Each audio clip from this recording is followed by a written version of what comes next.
지난주에 충격적인 소식을 들었습니다. 제가 20년 넘게 알고 지낸 74세 박영희 씨가 갑자기 쓰러지셨어요. 뇌졸중이었습니다. 다행히 생명에는 지장이 없었지만 왼쪽 팔다리에 마비가 와서 혼자서는 일상생활이 어려워지셨죠. 화장실 가는 것도, 밥 먹는 것도, 심지어 침대에서 일어나는 것조차 누군가의 도움이 필요한 상황이 되었어요. 그런데 며칠 후 들은 소식이 더 충격적이었어요. 박영희 씨 자녀들이 모여서 회의를 했답니다. 엄마를 어떻게 모실까? 결론은 요양원이었어요. 우리도 생활이 있고 전문적인 돌봄이 필요하니까 요양원이 낫겠다는 거였죠. 그런데 정말 그럴까요? 요양원이 정답일까요? 자식들한테 부담 주지 않으려면 어쩔 수 없는 선택일까요? 전문가들은 이렇게 말합니다. 65세 이상 노인 중 요양원에 입소한 분들의 평균 생존 기간이 집에서 돌봄을 받는 분들보다 현저히 짧다고 합니다. 단순히 의료적 돌봄만이 전부가 아니라는 뜻이에요. 정서적 안정감, 익숙한 환경, 가족과의 유대감, 이런 것들이 실제로 생명 연장에 큰 영향을 미친다는 거죠. 저도 이 문제를 깊이 생각해 보니 우리가 놓치고 있는 중요한 부분들이 있더라고요. 요양원만이 유일한 선택지라고 생각하지만 사실은 훨씬 더 많은 방법들이 있어요. 그리고 그 방법들이 때로는 요양원보다 더 좋은 결과를 가져온다는 거예요. 오늘은 그 이야기를 나누고 싶어요. 나이가 들어 혼자 살기 어려워졌을 때 요양원 말고 어떤 선택지가 있는지 정말 현실적이고 구체적인 방법들을 함께 알아보겠습니다. 영상 시작 전에 구독과 좋아요 버튼을 꾹 눌러주시고 알림 설정까지 해주시면 좋은 정보를 놓치지 않고 받아보실 수 있어요. 정말 중요한 이야기를 나눌 예정이거든요. 그런데 정말 놀라운 사실이 있어요. 스웨덴에서는 65세 이상 노인 중 요양원에 거주하는 비율이 단 5%밖에 안 된다고 합니다.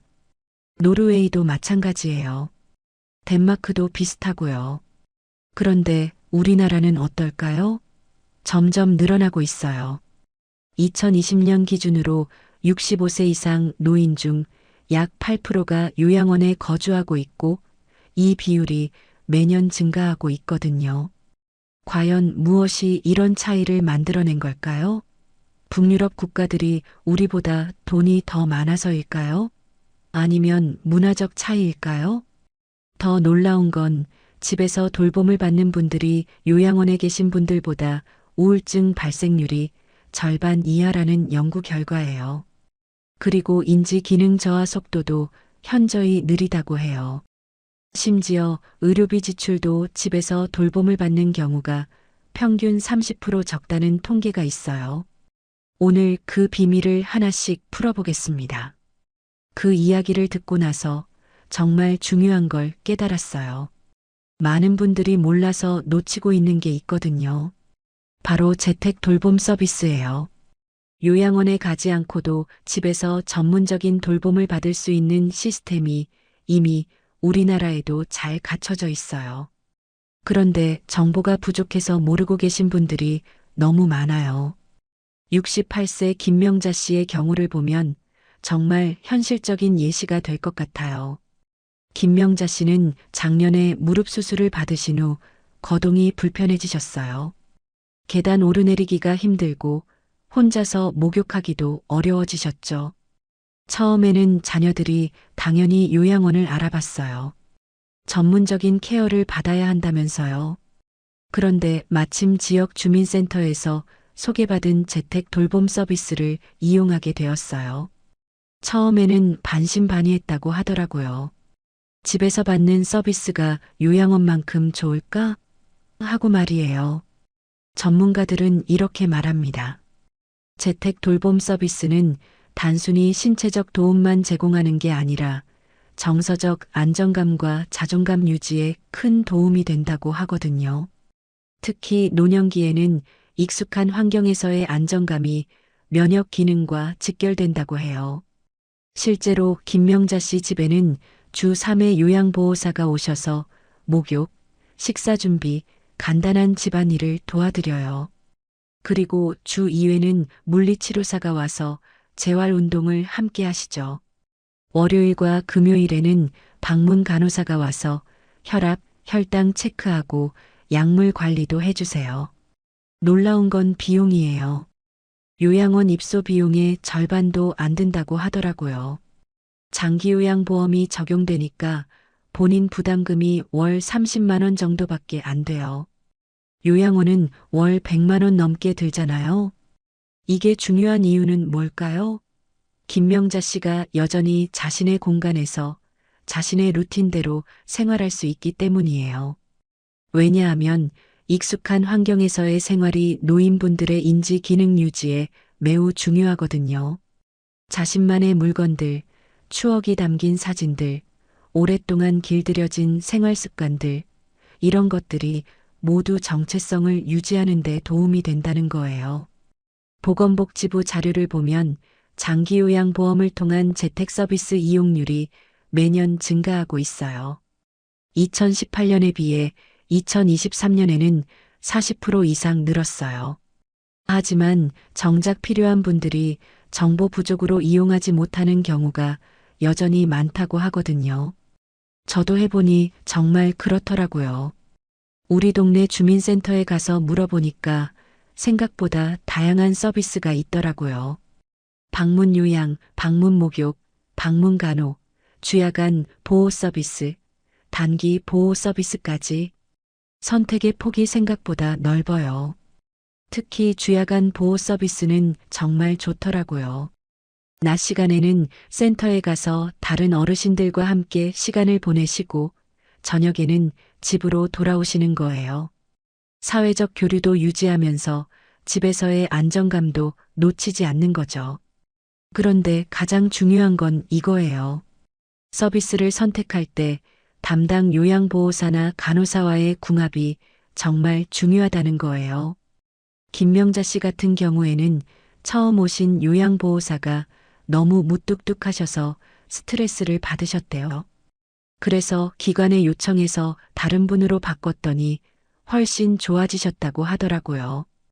여기서 잠깐 정말 중요한 연구 결과를 하나 말씀드릴게요. 일본 도쿄대학교에서 10년 동안 추적 조사한 결과가 있어요. 75세 이상 노인 2,000명을 대상으로 한 연구인데요. 집에서 돌봄을 받은 그룹과 요양원에 입소한 그룹을 비교했더니 놀라운 결과가 나왔어요. 집에서 돌봄을 받은 그룹의 평균 생존 기간이 3.2년 더 길었어요. 그리고 인지 기능 저하 속도가 40% 느렸고요. 우울증 발생률은 60% 낮았어요. 이게 중요한 이유는 단순히 숫자의 문제가 아니라는 거예요. 왜냐하면 집이라는 공간 자체가 가지고 있는 치유의 힘이 있기 때문이거든요. 60년, 70년 동안 살아온 공간에는 그 사람의 모든 기억과 정체성이 스며들어 있어요. 심리학에서는 이를 환경심리학이라고 해요. 특히 노년기에는 물리적 환경과 정신적 안정감이 직결되어 있다고 하거든요. 갑작스러운 환경 변화는 이전 스트레스라는 증후군을 일으킬 수 있어요. 캐나다 대학교에서 실시한 대규모 연구 결과도 있어요. 65세 이상 노인 1만 5천 명을 5년간 추적 조사했는데 재택 돌봄을 받은 그룹이 요양원 입소 그룹보다 응급실 방문 횟수가 25% 적었어요. 어떻게 이런 일이 가능할까요? 연구진은 이렇게 분석했어요. 집에서는 감염 위험이 낮고 스트레스가 적어서 면역 기능이 더 잘 유지된다는 거예요. 요양원에서는 아무래도 여러 사람이 함께 생활하다 보니 감염성 질환에 노출될 위험이 높고 환경 변화로 인한 스트레스도 크다는 거죠. 여기까지도 놀라운데 사실 더 큰 비밀이 있거든요. 작년에 제가 직접 경험한 이야기를 들려드릴게요. 저희 옆집에 살던 81세 한복순 씨 이야기예요. 이 이야기는 정말 많은 걸 생각하게 해주었어요. 한복순 씨는 3년 전에 치매 초기 진단을 받으셨어요. 처음에는 가끔 깜빡하시는 정도였는데 점점 기억력이 나빠지시고 가끔 길을 잃으시기도 했죠. 심지어 한 번은 새벽에 잠옷 차림으로 밖에 나가셔서 온 동네가 뒤집어진 적도 있었어요. 자녀들은 당연히 요양원을 생각했어요. 전문적인 치료를 받아야 한다. 24시간 지켜봐줄 사람이 있어야 한다. 집에 혼자 두면 위험하다면서요. 실제로 인근에 있는 치매 전문 요양원 몇 곳을 알아보기도 했어요. 그런데 한복순 씨가 말씀하시더라고요. 나는 우리 집 마당에 심은 장미꽃이 피는 걸 보고 싶다고. 60년 동안 가꾼 이 집에서 마지막까지 살고 싶다고 하셨어요. 그때 한복순 씨 눈에 눈물이 맺혀 있는 걸 봤어요. 그 순간 참 고맙게도 자녀들이 다시 생각해 보기로 했어요. 큰아들이 그러더라고요. 엄마가 그렇게 원하시는데 다른 방법이 없을까요? 심리학적으로는 이런 현상을 장소 애착이라고 해요. 특히 노년기에는 익숙한 환경과의 연결고리가 자기 정체성과도 깊게 연결돼 있다고 하거든요. 그래서 갑작스러운 환경 변화가 오히려 치매나 우울증을 가속화할 수 있다는 거예요. 독일의 한 연구에 따르면 치매 환자들이 익숙한 환경에서 지낼 때 인지 기능이 더 오래 유지된다는 결과도 나왔어요. 왜냐하면 장기 기억 속에 저장된 공간 정보들이 남아있는 인지 기능을 자극해주기 때문이라고 하더라고요. 자녀들이 선택한 방법이 정말 현명했어요. 요양원이 아닌 집에서 안전하게 돌볼 수 있는 방안을 찾은 거죠. 물론 그 과정이 쉽지만은 않았어요. 먼저 집 안 곳곳에 안전장치를 설치했어요. 가스레인지, 자동 차단 장치, 현관문 자동 잠금 시스템, 침실과 화장실엔 비상 호출 버튼까지 마련했고요. 그리고 하루 2번 노인 안부 확인 전화 서비스를 신청했어요. 이건 구청 복지과나 노인복지센터 혹은 요즘엔 민간 돌봄 플랫폼에서도 신청할 수 있어요. 오전 10시, 오후 6시에 자동으로 전화가 오고 음성 안내에 간단히 응답만 하시면 오늘도 잘 계신다는 정보가 자녀들에게 전달되는 거죠. 그런데 가장 어려웠던 건 밤 시간이었어요. 치매 환자들은 해가 지면 더 혼란스러워지는 이른바 일몰증후군이라는 증상이 나타나거든요. 한복순 씨도 밤에 자주 깨셔서 문을 열고 밖으로 나가려 하셨어요. 그래서 생각해낸 방법이 있었어요. 손목에 GPS 팔찌를 채우고 집 주변엔 간단한 움직임 감지 센서를 설치했어요. 일정 거리 이상 벗어나면 자녀들에게 자동으로 연락이 가는 시스템이었죠. 그리고 한 가지 더 중요한 걸 시도해 봤어요. 매일 저녁 7시에 같이 있는 시간을 고정 루틴으로 만든 거예요. 그 시간만큼은 드라마를 같이 보거나 따뜻한 차를 마시면서 하루를 정리하는 조용한 시간을 보내는 거죠. TV에서 들리는 익숙한 배우의 목소리, 창밖으로 보이는 조용한 골목, 그게 반복되다 보니까 밤에도 한결 안정감을 느끼시는 것 같았어요. 그리고 마지막으로 정말 효과를 본 건 스마트 스피커를 활용한 방법이었어요. 복수님, 잘 시간이에요. 오늘도 수고하셨어요. 이렇게 정해진 시간에 인사해주는 음성이 왠지 모르게 한복순 씨 마음을 편안하게 해드렸던 것 같아요. 누가 곁에 있는 것 같고 혼자가 아니라는 느낌. 그게 참 크더라고요. 그 결과는 정말 놀라웠어요. 치매 증상이 갑자기 좋아진 건 아니었지만 진행 속도가 확실히 느려졌고 무엇보다 표정이 환해지셨어요. 아침이면 스스로 일어나 마당에 나가 꽃에 물도 주시고 해질 무렵엔 좋아하는 드라마가 시작되기를 기다리셨고요. 그렇게 예측 가능한 하루의 리듬 속에서 조금씩 안정을 되찾으셨어요. 그렇게 한복순 씨는 1년 반을 더 집에서 지내셨어요. 중간에 몇 번 응급실에 가신 적도 있었지만 대부분의 시간을 본인이 사랑했던 그 집에서 가꿔온 장미꽃을 바라보며 보내셨어요. 그리고 돌아가시기 전까지도 자주 그러셨어요. 행복하다고요. 그 말을 들을 때마다 마음 한구석이 따뜻해졌어요. 이게 중요한 이유는 뭘까요? 단순히 생존의 문제가 아니에요. 존엄의 문제예요.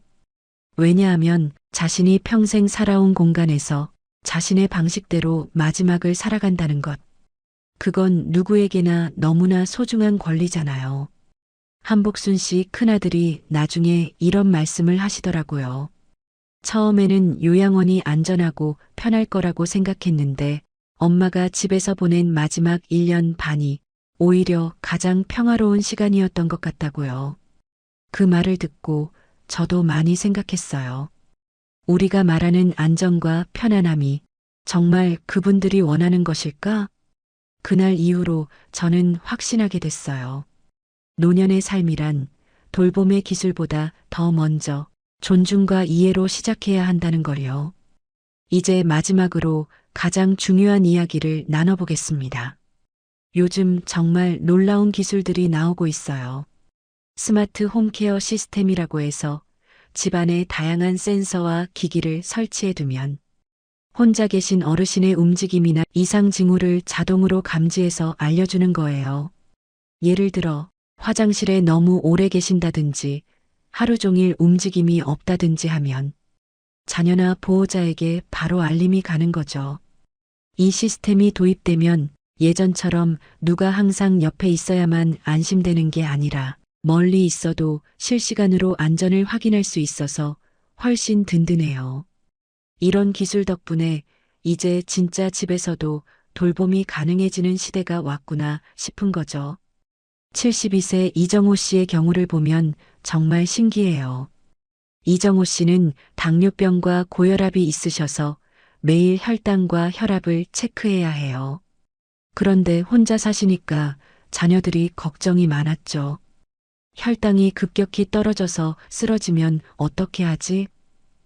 혈압이 갑자기 올라가면 뇌졸중이 올 수도 있는데 이런 걱정들 때문에 자녀들이 매일 전화해서 확인하곤 했어요.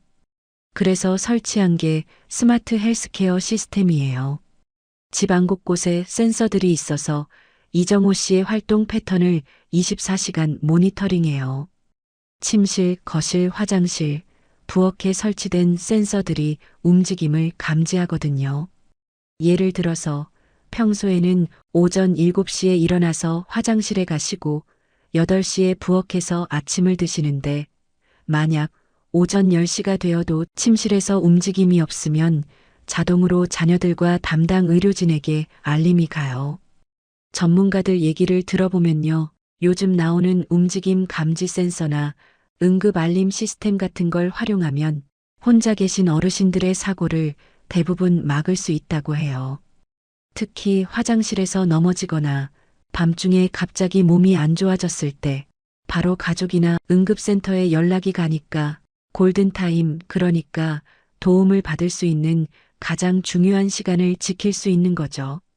더 놀라운 건 인공지능이 이정호 씨의 생활 패턴을 학습해서 맞춤형 건강관리 서비스를 제공한다는 거예요. 오늘 혈당이 평소보다 높으니 산책을 30분 해보세요라고 음성으로 안내해주기도 하고 오늘은 혈압이 조금 높네요. 깊게 숨을 쉬시고 물을 천천히 드세요라고 알려주기도 해요. 실제로 이정호 씨는 이 시스템 덕분에 목숨을 구하신 적이 있어요. 어느 날 새벽에 화장실에서 쓰러지셨는데 센서가 이상 상황을 감지해서 즉시 119와 자녀들에게 연락이 갔어요. 그래서 15분 만에 병원으로 이송되어서 큰 사고를 막을 수 있었다고 하더라고요. 그런데 여기서 정말 중요한 포인트가 있어요. 기술이 사람을 대신하는 게 아니라 사람과 사람 사이의 연결을 더 강하게 만들어준다는 거예요. 이정호 씨 말씀으로는 이런 시스템이 있으니까 아이들도 안심하고 나도 당당하게 혼자 살 수 있다고 하시더라고요. 서로에게 부담을 주지 않으면서도 안전하게 지낼 수 있는 방법을 찾은 거죠. 물론 비용이 부담스러울 수 있어요.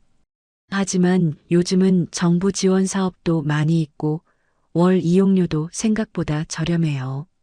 이정호 씨 경우에는 월 10만 원 정도 들어간다고 하더라고요. 요양원 비용에 비하면 정말 저렴한 거죠. 더 충격적인 건 이런 개별적인 해결책들도 중요하지만 정말 핵심은 따로 있다는 거예요.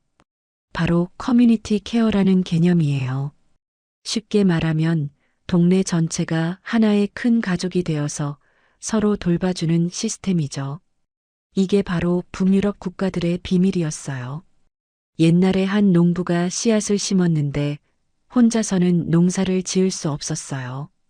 날씨도 변덕스럽고 해충도 많고 일손도 부족했죠. 그래서 이웃들과 함께 품앗이를 했어요. 봄에는 함께 씨를 뿌리고 여름에는 함께 김을 메고 가을에는 함께 수확을 했어요. 그렇게 모두가 풍성한 결실을 얻을 수 있었죠. 이게 바로 커뮤니티 케어의 본질이에요. 혼자서 모든 걸 해결하려고 하지 말고 함께 나누고 도우면서 살아가는 거예요. 실제로 서울 성북구에 가면 정말 좋은 사례가 있어요. 마을 돌봄 공동체라는 프로그램인데요. 동네 주민들이 자발적으로 참여해서 독거 어르신들을 돌봐드리는 거예요. 처음에는 몇 가구만 시작했는데 지금은 4,600가구가 넘게 참여하고 있어요. 예를 들어서 매주 화요일에는 함께 점심을 드시고 목요일에는 같이 산책을 하고 토요일에는 영화도 보고 하는 거죠. 단순히 돌봄을 받는 게 아니라 함께 즐거운 시간을 보내는 거예요. 연구에 따르면 이런 커뮤니티 케어 프로그램에 참여하는 노인분들의 행복도가 30% 이상 높다고 해요. 그리고 의료비 지출도 평균 20% 절약된다고 하거든요. 왜냐하면 조기에 건강 문제를 발견해서 예방할 수 있기 때문이래요. 더 놀라운 건 젊은 주민들도 적극적으로 참여한다는 거예요. 30대, 40대 부모들이 아이들과 함께 어르신들을 찾아뵙고 아이들은 어르신들께 스마트폰 사용법을 가르쳐 드리기도 해요. 어르신들은 아이들에게 전래놀이나 옛날 이야기를 들려주시고요. 이게 중요한 이유는 뭘까요? 나이가 들어도 사회의 일원으로서 역할을 계속할 수 있기 때문이에요. 왜냐하면 일방적으로 도움을 받기만 하는 게 아니라 자신도 누군가에게 도움을 줄 수 있거든요. 실제로 75세 최영수 씨는 마을 돌봄 공동체에서 아이들에게 서예를 가르쳐 주고 계세요. 40년 동안 서예를 해오신 실력으로 매주 토요일마다 동네 아이들 10명 정도에게 붓글씨를 가르쳐 주시죠. 최영수 씨 말씀으로는 아이들이 할아버지 선생님이라고 부르면서 따라오니까 하루하루가 보람차다고 하시더라고요. 나도 누군가에게 필요한 사람이구나 하는 생각이 든다고 하시면서요. 그런데 여기서 놓치면 안 되는 게 있어요. 이런 커뮤니티 케어가 성공하려면 체계적인 준비가 필요하다는 거예요. 첫째, 지역사회의 리더십이 있어야 해요. 성북구 같은 경우에는 주민센터와 구청에서 적극적으로 지원해줬거든요. 공간도 제공하고 활동비도 지원하고 전문가 교육도 해주고요. 둘째, 지속 가능한 시스템이 있어야 해요. 처음에는 열정으로 시작하지만 시간이 지나면 지칠 수 있잖아요. 그래서 역할을 순환하고 새로운 사람들이 계속 참여할 수 있는 구조를 만들어야 해요. 정말 감동적인 사례가 하나 더 있어요. 제주도 애월읍에서 일어난 일인데요. 78세 강정순 씨는 5년 전에 남편을 여의시고 혼자 살게 되셨어요. 자녀들은 모두 서울에 살고 있어서 가끔 연락만 하는 상황이었죠. 처음에는 괜찮다고 하셨지만 점점 외로움을 느끼시기 시작했어요. 그리고 작년에 당뇨병 진단을 받으시면서 건강관리에 대한 걱정도 생기셨고요. 자녀들은 당연히 서울로 오라고 했어요. 엄마 혼자 제주도에서 어떻게 살아? 하면서요. 하지만 강정순 씨는 60년 넘게 살아온 제주도를 떠나고 싶지 않으셨어요. 그때 동네 이장님이 제안하신 게 있었어요. 우리 마을에서 공동체 돌봄을 해보면 어떨까요? 하시면서요. 처음에는 반신반의했지만 시작해보기로 했어요. 마을 주민 20가구가 참여해서 애월 품앗이 돌봄이라는 걸 만들었어요. 매일 아침 9시에 단체 채팅방에서 안부를 확인하고 주 3회는 함께 식사를 하고 주말에는 함께 텃밭도 가꾸는 거였어요. 놀라운 변화가 시작되었어요. 강정순 씨뿐만 아니라 마을 전체가 달라지기 시작한 거예요. 젊은 부부들은 아이들 돌봄을 어르신들이 도와주시니까 더 안심하고 일할 수 있게 되었고, 어르신들은 아이들과 함께 시간을 보내면서 활력을 되찾으셨어요. 특히 인상 깊었던 건 강정순 씨가 마을 아이들에게 제주어를 가르쳐 주기 시작하신 거예요. 할망이 옛날에는 말이지 하시면서 제주도의 전통과 역사를 들려주시는 거죠. 아이들도 너무 좋아했어요.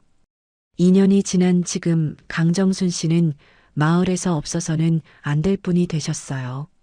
당뇨병 관리도 잘 되고 계시고 무엇보다 매일 웃음이 끊이지 않으세요. 그럼 이제 구체적으로 어떻게 준비해야 할지 알아보겠습니다. 오늘 당장 시작할 수 있는 현실적인 방법들을 말씀드릴게요. 첫 번째 단계는 정보 수집이에요. 우선 거주하고 계신 지역의 주민센터나 구청에 가서 어떤 재택 돌봄 서비스가 있는지 미리 알아보세요. 장기요양보험 등급 신청 방법, 재택 의료 서비스, 응급시 연락망 구축 방법까지 꼼꼼히 체크해 두시면 좋겠어요. 특히 장기요양보험은 미리 알아두시는 게 중요해요. 만 65세 이상이거나 65세 미만이라도 노인성 질병이 있으면 신청할 수 있거든요. 등급은 1등급부터 5등급까지 있고 인지지원 등급도 있어요. 등급에 따라서 받을 수 있는 서비스 종류와 지원 금액이 달라져요.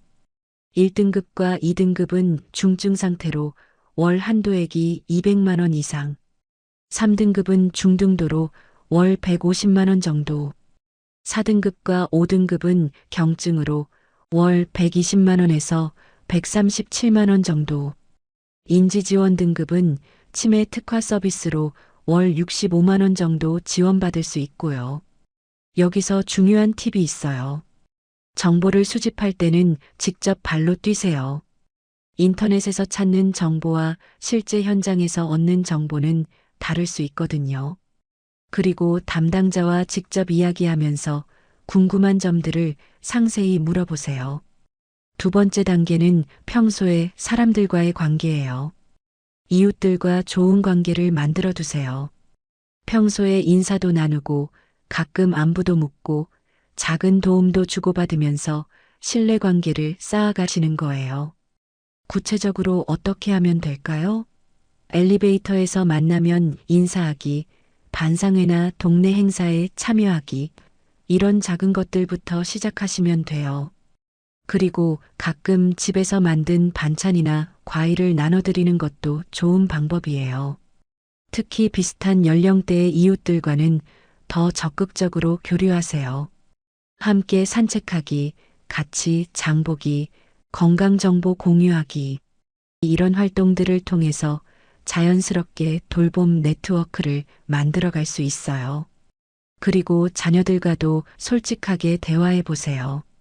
나는 집에서 마지막까지 살고 싶다는 의사를 명확히 전달하시고 구체적인 계획도 함께 세워보시고요. 이때 감정적으로 접근하지 마시고 객관적인 자료와 함께 설득하시면 더 효과적이에요. 예를 들어서 오늘 말씀드린 연구 결과들, 비용 비교, 실제 성공 사례들을 보여주시면서 이런 방법들이 있다고 제안해 보세요. 세 번째 단계는 환경 정비예요. 집 안 곳곳에 안전장치를 미리 설치해 두세요. 미끄러짐 방지 매트, 손잡이, 비상 호출 버튼 같은 기본적인 것들부터 시작하시면 돼요. 화장실은 특히 중요해요. 바닥에 미끄럼 방지 매트 깔기, 벽에 손잡이 설치하기, 샤워 의자 놓아두기, 이런 것들이 낙상 사고를 크게 줄여줄 수 있어요. 침실도 안전하게 만드세요. 침대 높이를 적절하게 조절하고 밤에 화장실 갈 때 쓸 수 있는 조명 등을 설치하세요. 그리고 침대 옆에 비상 호출 버튼이나 휴대폰을 항상 두세요. 부엌도 중요해요. 가스레인지에 자동 차단 장치를 설치하고 전자레인지나 인덕션 같은 안전한 조리 기구를 준비해 두세요. 그리고 자주 사용하는 물건들은 손이 닿기 쉬운 곳에 배치하세요. 그리고 가능하다면 스마트 홈케어 시스템도 고려해 보세요. 요즘은 정부 지원도 있어서 생각보다 부담이 적어요. 기초생활수급자나 차상위계층이면 무료로 설치해주는 경우도 있고요. 이건 꼭 적어두세요. 준비는 일찍 할수록 좋아요. 막상 필요할 때 준비하려고 하면 선택의 폭이 좁아지거든요. 여기서 조금 더 구체적인 실천 방법들을 말씀드릴게요. 먼저 응급 상황 대비 체크리스트를 만들어 두세요.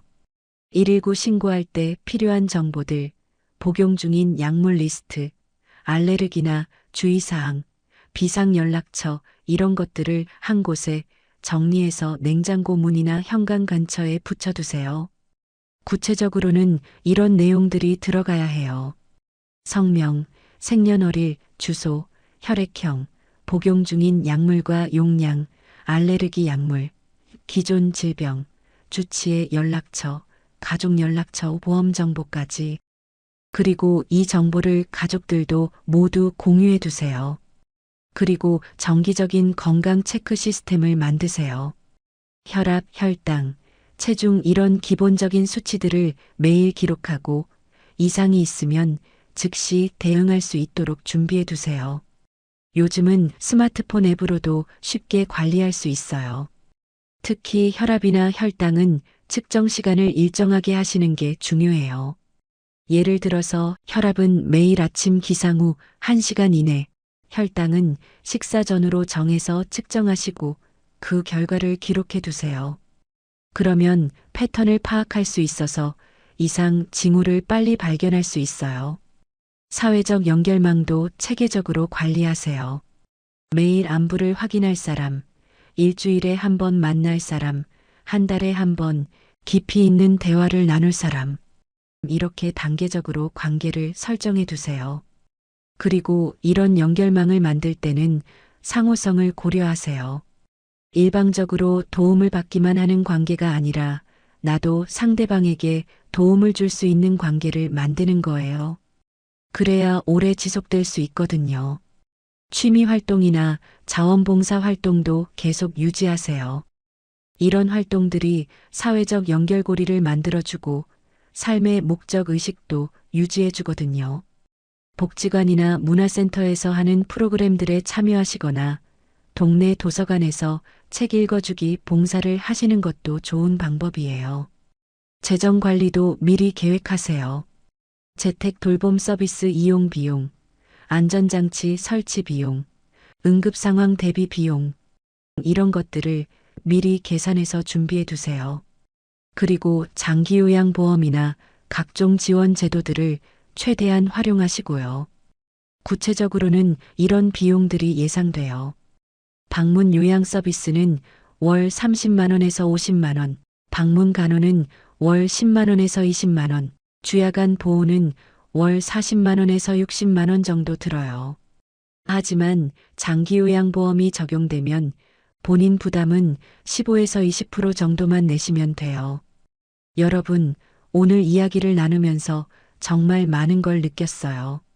나이가 든다는 것이 두려운 일만은 아니구나 하는 생각이 들더라고요.